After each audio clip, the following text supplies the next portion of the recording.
Let's go, come on. YouTube, what is up? We are back with another day, and today, hopefully our microphone works. I keep pressing a button. I was doing dips the other day, I pressed the button. It was like, it folded over, pressed the button there. I might've just pressed it there, I hope not. And then the other day when I was doing cleans, I pressed the button, and whenever I press the button, it just automatically mutes it without letting me know it mutes it. So I missed a couple rants there that we're gonna cover today. Specifically, I had a 10-minute rant on what I would do if I had 25 minutes to train, so we're gonna cover that today. We got some cleans, we got some jumps, we got some heavy pulls, we got some drop catch squats, and we're gonna finish today with some overhead snatch position isos just to build up that overhead position. I got the whole workout right here, I'll show you. Boom, nice and simple. Broads to 180, seated hurdles, cleans. We're gonna hit threes until we can't, then we're gonna hit ones, then we're gonna hit some heavy pulls, then we're gonna hit drop catch squats, 3 sets of 3, build up something heavy there, then we're gonna hit an overhead iso. Should be pretty simple, should be pretty fun. Let's get after it. All right, so we're gonna keep it pretty simple today. Our warm-up's gonna be a power clean with that big jump pull that we've been focusing on. Catch it in power clean, then we'll hit a front squat, we'll drop it. Catch it in a front clean, then we'll drop it. So 2 of those. As it starts to get heavier, we'll cut that little warm-up series and we're just gonna go straight from the pads, see how heavy we can get today. Felt really good last week, felt really good the week before. If it doesn't feel good this week, then we'll switch up the variation next week. If it feels amazing, we'll keep ripping and keep trying to PR. Let's get after it, let's go.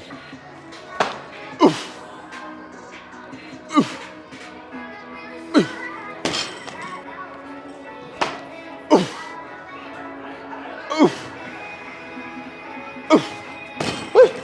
All right, we're gonna do set number 2 here, then we're gonna get to the jumps. We got those 180 broad jumps, and we got seated hurdle hops. Just finished up our pogo series, which is just forward hops at a crescendoing tempo. So we got 10 hops. The first hop is little, then it gets bigger, bigger, bigger, bigger as the hops go. For the 10th one is a big kind of like broad jump. We're really trying to stay bouncy on those and not turn into a jump, but really use those ankles and bounce off the ground. And then with those, we got single leg, band assisted hops, just building up those single leg plyometrics. And again, really trying to bounce off the ground with that foot, rather than turning into a knee bend exercise. We just finished up 3 sets of those. This will be our 4 sets of jumps that we'll record and hit there. And we'll probably hit 2 to 3-ish more sets of this clean complex. We'll get to the regular cleans, we'll go from there. Let's go. Oof. Oof.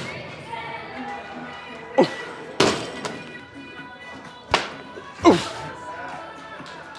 Oof. Oof. Let's go. All right, so we got these the 180 rotational broad jumps. We're just hitting 1 broad jump into a rotational broad jump, sticking that last position, going for distance there.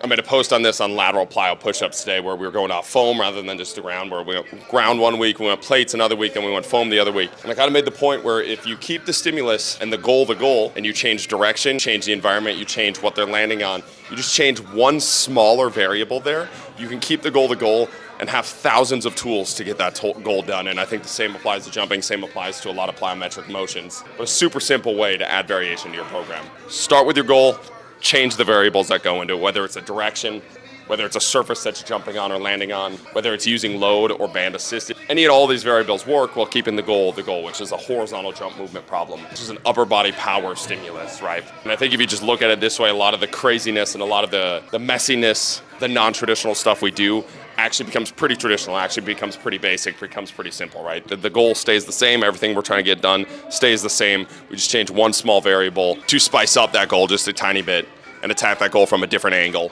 And it gives us thousands of tools to use instead of 3. And I like that. So let's get after this, let's go. Oh, let's go. Kind of stuck in this small little area. I would not recommend doing this in a small of area. I'm an advanced parkour athlete in here, but I definitely recommend having a little bit more space because there's no way I haven't actually almost ate it on this one. Ignorance is bliss till I do it. Let's go. Oh, let's go, one more. Push that distance a little bit, bailing on that distance to get that 360. Oh, let's go. Let's get to some seated jumps. And we're keeping it pretty basic with these seated hurdle hops. Let's push the distance, let's go. Oh, let's go. Oh, you got that, come on, dude. Oh, all right. Ooh, let's go hit some cleans, let's go. All right, another set of these power cleans into these front squats, let's get it, let's go. Ooh. Ooh. Ooh. Ooh.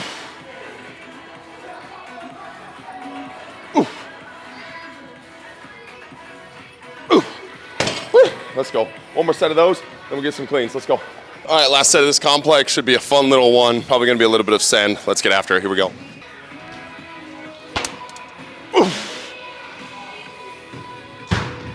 Oof. Oof. Woo! Lighter than I thought.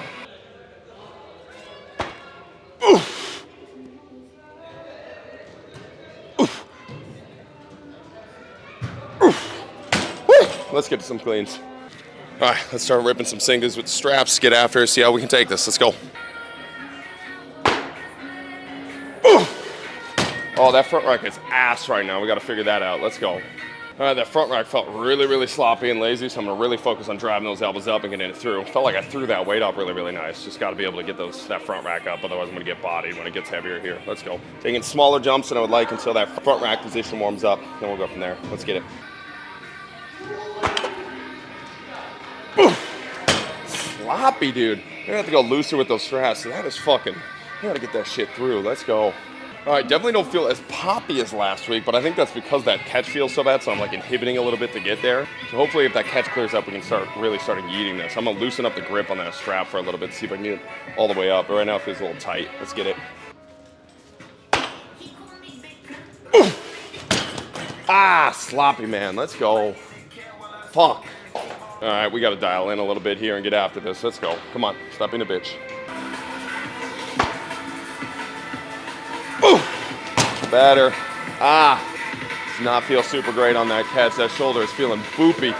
Gotta lock in. Let's go. All right, let's keep grinding through this. That shoulder feels like it's about to fucking snap in half. Nothing's feeling really great right now, but if we keep pushing the weight, it's not a terrible day. Let's go. Woo! Let's go. Fuck. Huh. All right, with the state of the shoulder and the catch right now, this is probably going to be a little bit of send, but if we get this or anything past this, very great day, very good grinding day that we got out of today. After this, we'll just keep the same way. We'll hit 3 sets of 3 heavy pulls with that, and the pulls are probably going to be sloppy. I just want to get something up there over my clean PR right now. Just kind of breaks through some of those barriers. I feel like sometimes I get stuck on certain barriers. Starting to break through those. Add a little bit more weight to the bar and keep ripping from there. So let's send this. Let's get it. Let's go. Come on. Oh, yeah. Woo! Come on. All right, everything is feeling worse, but we tied our PR on the clean, so we're going to get after and try to hit this fucking new PR that we missed the last 2 weeks. Let's get after this. Come on, fucker. Let's go.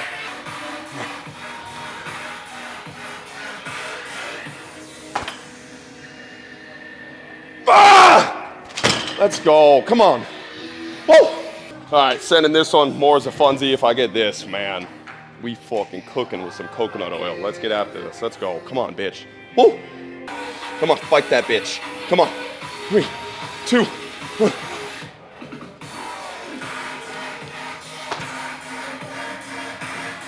Ah! Not today. Damn. Still pretty solid day. Happy with that. That'll probably be our last send on cleans. These next couple weeks, I'll go back to hang cleans, drill back in. Feeling pretty fucking solid about that. Let's go. For what today felt like, big win. 10-pound PR on the clean. Let's fucking go. Let's hit some pulls here. Let's go. All right, we're gonna hit a couple sets of heavy pulls here. They're probably not gonna be super clean. Again, I just wanna break through the plateau and get used to just ripping this weight off the ground. So it's not gonna be the best looking pull of all time, I know that, but just trying to get that CNS, something to feel here. Let's go. Ooh. Ooh. Ooh. Let's go. 2 more sets. All right, added 5 pounds. Let's get after this. Let's go.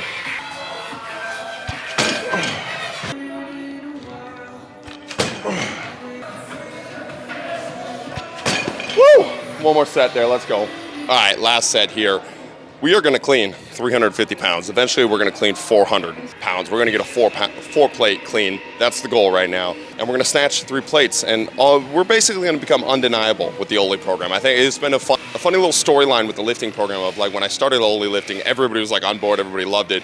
And as we started to get better with it, we've been getting so much hate recently about the technique and the form, which I get if it's coming from a good place of like not wanting to get hurt and that type of thing. Totally game for it. Like that's good energy. But there's been a lot of people actually sending like hate mail and bad messages about the Only Lifts as we've gotten stronger. Like when we started, everybody was all aboard, and now everybody's kind of starting to hate it. And you kind of see that journey in everything that you do in life. When you start to get better at something, when you start something new, everybody's all aboard because you're a newbie. And then when you start to threaten their biases, or start to threaten their program, or start to threaten their belief system and what they believe in when it comes to training, people do really start to not like that, especially when you start to get results with what you're doing. And I get that question from like athletes all the time, like, what do you do with haters and all that shit? And most of it's just like, don't fucking listen to it. I think a lot of stuff is like that person hating, or like if you yourself are hating, like when you see somebody pursuing something and going on a journey, and your first response is hate, I really do believe that's like an internal. You have to start looking at the internal of why are you hating? Or you're probably not pursuing enough yourself. And I've been there thousands of times in my life where I'm not doing what I'm supposed to do on this earth. And whenever I'm not, I really start to feel a little bit of that hatred inside. And it's not hatred towards other people, it's hatred toward myself of not doing what I'm supposed to do.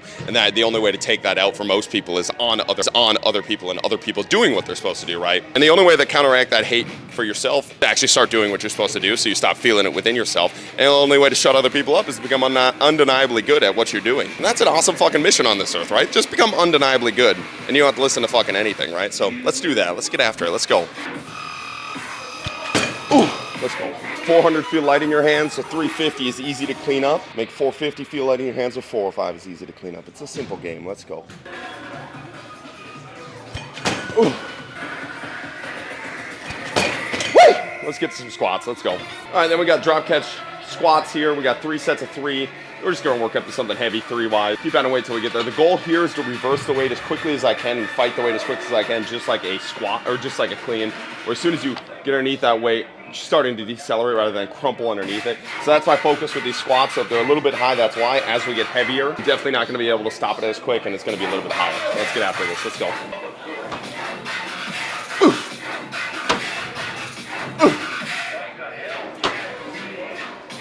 Let's go. And in this pursuit of becoming undeniably good at something, it is very easy to fall back into becoming somebody who you don't want to become. And it's so much easier. Everybody is drawing you into becoming somebody who you do not want to become. It's because most people are not who they want to become, right? So they want to bring you into that homeostasis level of who they are, even when they don't want to be that person, right? So everything you see on social media, a lot of your friends, sometimes your parents, sometimes your mentors are really drawing you back. It's that crab in the bucket mentality. And it's so easy to just fall back into that pathway of being somebody you were not put on this earth to be. And you really got to battle through those moments. And when I'm hard on my athletes, the reason I'm hard on my athletes, especially on the front end, is for that reason, because I know how easy it is once you skip 1 session, skip 2 sessions, or skip 3 sessions. I've seen it so many times where you have an athlete with a perfect attendance rate and they skip 1 session, and then it starts to become a pretty habitual habit. They skip the 1 session and it's like, oh, it's not that big of a deal to skip another session. It's not that big of a deal to skip this session. And it really starts to compound. And I bring it back to when I was a kid. I was very type A as a kid. And I remember when I was like 7 or 8, my parents were really pissed at us. We were being shitheads as kids, I'm sure. We were in a trailer home and they sent us to bed, right? We were like 7 or 8, they sent us to bed, and I didn't brush my teeth. And this is the first time I remember when I did not brush my teeth. And I was so scared that I was gonna get a cavity, and I was freaking the fuck out. I was crying that I could not brush my teeth and keep the streak of brushing my teeth alive, right?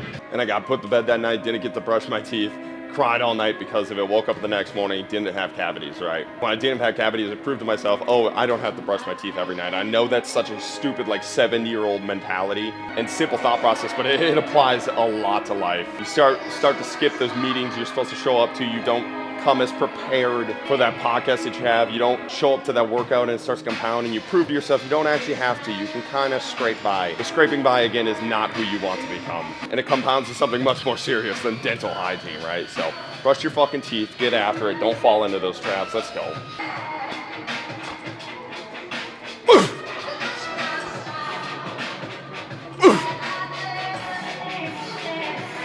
Let's go.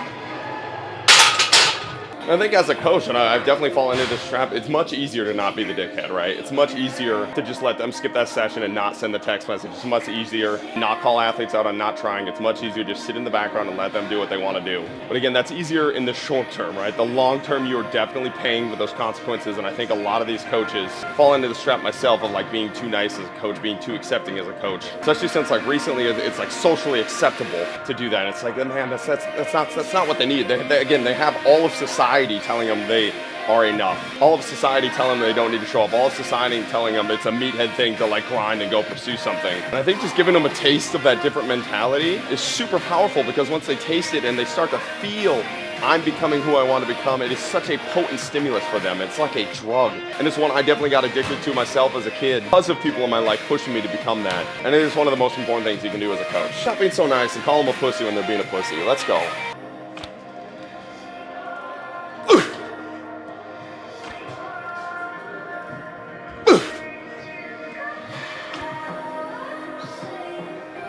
Let's go.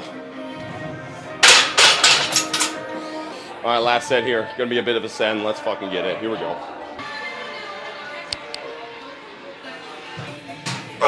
Come on.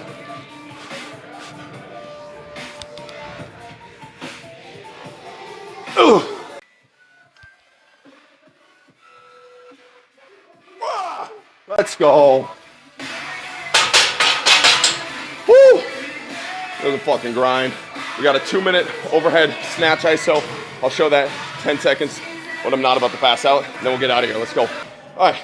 Then we're gonna finish up 2-minute squat overhead snatch hold here. Just try to get more touches at that snatch hold position, especially that locked up position at the top. I feel like I've been sucking at it. I want to add in more reps throughout the week. We're gonna work on some overhead pressing tomorrow. And the more that I can work on that locked out snatch position, the better. We can clean that shit up and it's not as sloppy. So we got 2 minutes here, holding at the bottom, coming all the way up, sitting at the bottom of this. I'm gonna start at 40.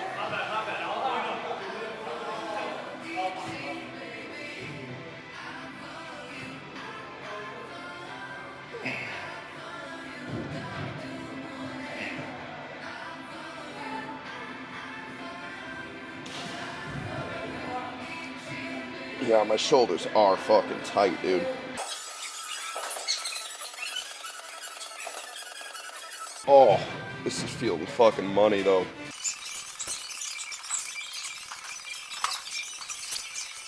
Woo! It's fucking spicy, 30 seconds, holy shit.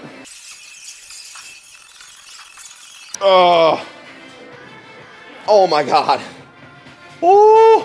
That is spicy. I felt like 7 parts of my shoulder open up or tear, one of the two. That's a fucking moneymaker. We're gonna definitely build that one up. Let's say goodbye and answer what I would do with 25 minutes if I had to work out. Let's go. All right, YouTube, that is the day. Just finished up downing some unsweetened applesauce and smacking a Greek yogurt, so we're feeling phenomenal. Rounding on that diet, can't wait to see where it takes us. We're gonna be a fucking monster by the time the softball season starts in March. Got the question in the Q&A asking about what would I do if I had 25 minutes to work out. My first and very honest response is set up your life in a way in which you get more than 25 minutes to work out. And I know this is coming from a 28-year-old with no kids that does fitness for a living, so I get it means less to a lot of people, but I really do believe investing in your body, investing in your health pays so many more dividends than rationing off your time. And I really do believe everybody needs to give themselves more than 25 minutes to move their bodies. And I struggled with that thought process for the longest time of like, how can I spend so much time working out when I have all these things in business that I want to get done, right? And the more that I fought that and the less time I gave myself to work out, the less creative I was, the less energy I had throughout the day, less good I felt about myself. Obviously, the less content that I had. The more I was cutting in my workouts, the more that I was cutting in the rest of my life, right? And I do believe that is true for a lot of people. The more that you take care of yourself, the more that you have energy for yourself, the more you can give energy to other people around you and the things around you, whether it's your family, whether it's your job, right? So try to find a way in which you can invest in yourself more and try to find a schedule that allows you to do so. And I do believe it will pay dividends in the rest of your life, right? Like, so if you give yourself an hour here, it'll give you 2 hours back in life through energy, through how you feel and your confidence and your creativity and your energy. And I believe that's worth it. Now, if you truly only have 25 minutes, and maybe this is just a 1-day-a-week thing, but I'm gonna give you a 25-minute answer of what I would do with my workouts here. And ideally that turns into an hour eventually, but we're just gonna start with this 25-minute block, right? So I would base everything based off time, right? You obviously got 25 minutes, so put 25 minutes on the clock. You're gonna space out all of your workouts. You're gonna do all your sets and reps based off time. Your first 5 minutes when you get into the gym is just gonna be warming up. And that's just gonna be movement, gonna be drills that you enjoy doing. Maybe this is where you put 5 minutes on the clock and you do some sort of parkour. 5 minutes on the clock, you do some sort of crawling. 5 minutes on the clock, you do some sort of gymnastics type movement, right? Just move, get the body in some different positions, warm up. Shit, if you really need to do a basic ass warm up, go do a basic ass warm up for 5 minutes, right? You got 20 minutes for the rest of your workout. Now, I'm gonna put 10 minutes on the clock and I'm gonna base that for my main set of my main lift. So I'm gonna either pick a squat, a deadlift, or an Ollie lift variation, right? Something with the lower body, something that engages a ton of muscles and you can get a lot of bang for your buck in that exercise. So I'm gonna put 10 minutes on the clock and there's a couple of ways that you can do this. You can either pick a weight, let's say 225, and you hit it as many reps as possible within those 10 minutes. Doesn't matter what your sets and reps are, right? Very density set based. And it really allows you to gamify things, right? So like if week 1 in 10 minutes at 225, you hit 15 reps on a squat, let's go 16 or 17 reps in the next week, right? So that's how you can gamify, that's how you can progress. And another way that you can do it, if you are a strength-based athlete and you really like the numbers in 10 minutes, let's work up to the highest weight that you can do in those 10 minutes. So in the straight west side thing, and you can do it in 3s or 5s, you do a singles, triples, whatever you want to do there. How heavy of a triple can you get to in 10 minutes, right? And then if week 1 that's 275, week 2, let's get that to 280, let's get that to 285, let's take that to 290, and your body's eventually going to adapt within those 10 minutes. But again, it's an awesome way to gamify those minutes, and it gets you out of that sets and reps mindset. And I think a lot of people, when they're time crunched, when they're given a program that has lots of sets and reps, if they're not able to finish the sets and reps within the time that they have, they feel like a failure, right? Like they feel like they didn't get enough out of their workout. Obviously, that's a silly way to look at working out in the first place, but I know that's a psychological thing that I struggle with when I don't get to everything that I program in the front end. So I think it's better just to put a time limit on it rather than put, okay, I have to hit 4 sets of 5 on the squats here, and then you're 15 minutes in your workout and you got 4 minutes left for everything else that you want to get done that day, and you're going to leave that workout feeling like you got nothing done, right? So put a 10-minute cap on there, and when that 10 minutes is up, you are done with your squats. Now, those are your first 15 minutes of your 25 minutes that you have. You have 10 minutes left. I'm going to do the same thing, but I'm going to pick an upper body movement for my secondary motion. I'm going to put 5 minutes on the clock, right? So whether it's a deadlift, whether it's a bench press, whether it's a shoulder press, whether it's a row, whether it's a chin up, right? Pick one of those 4 type movements, either a horizontal push, a horizontal pull, a vertical push, a vertical pull. You got 5 minutes, you're going to do the same thing, either density set based or max weight based. And in 5 minutes, you're going to build up something there. And then next week, you're going to try and beat it. And then with your final 5 minutes of that workout, I want you hitting accessories. So I want to pick 3 to 4 accessories within those 5 minutes, and you're just going to cycle through. This is beautiful when you have a bunch of machines. You're at a commercial gym and you can just circle through a bunch of machines. So maybe it's a leg extension, a leg curl. You got 5 minutes on the clock. You're just trying to hit as many reps as possible. I would treat that more as of a hypertrophy stimulus. We're going to higher rep sets on days where you just want to pump for the upper body, and you really got it after with your lower body in those 10 minutes. Then we can hit some curls and tries in those 5 minutes, or maybe it's some shoulders and delts, right? Maybe pick a legging muscle that you want to work with, right? But in those 5 minutes, you're just ripping, getting a pump, so you feel great leaving the workout. And that's 25 minutes where you got a main lower body movement done, a main upper body movement done, and a pump done, and you're going to feel amazing leaving that workout. And then on the next day, you're going to cycle what you do for your main lift. So let's say you picked a squat on your first day and a horizontal push on your first day. Your second day, you're going to pick a deadlift or a pull variation, and then a horizontal pull or vertical pull on that second day, right? And if you hit arms for your last 5 minutes on the first day, you're probably going to hit legs for your last 5 minutes on that last day. Then I would give you a day off, and then for those next 2 days, I would cycle again. I would either pick an Ole variation or a squat for my first lift, and then a vertical press, and then for the last day, I'm going to pick a deadlift variation or a pull variation again, and I'm going to pick a vertical pull variation, right? So then we got vertical pull, vertical push done. You got a horizontal pull, horizontal push done. You got squats and deadlifts done 4 times throughout the week, and you can get a ton of great results there. And the best thing there is it's going to get you in the gym. It's going to get you in the routine of the gym, and then we can go back to the first point where you're starting to cook on those squats, and instead of spending 10 minutes on it, you're spending 12 minutes on it, and your workout turns is 27 minutes, right? And then by week 3, you're 30 minutes into a workout, right? And you're feeling great about it, and you're getting progress, right? Eventually, we build that up into an hour of your day, and I don't really believe you need more than an hour of your day if you don't have massive goals and it's just to feel performance-wise. But I do believe having an hour in your day is a lot better than having the 25 minutes, and I think this can be an awesome catapult into doing that, right? So that's how it would work out if I had 25 minutes. I would set my life up in a way in which I don't have 25 minutes, but I would start with smaller chunks so that when I do have those 25 minutes, I'm just starting getting back into the routine of working out. I can get a bunch of wins, I can get a bunch of dopamine hits, I find a way to gamify that workout, and every day I leave feeling like I accomplished something so that I'm not taking steps back, and that 25 minutes doesn't become a dreaded 25 minutes, but becomes something I look forward to. And when it becomes something you look forward to, you extend that time and you build it out throughout your day, and that's super powerful, right? So I appreciate you guys watching. We're going to get after an upper body day and sprints tomorrow. We're going to become undeniably good. Let's get after it. Keep chopping wood.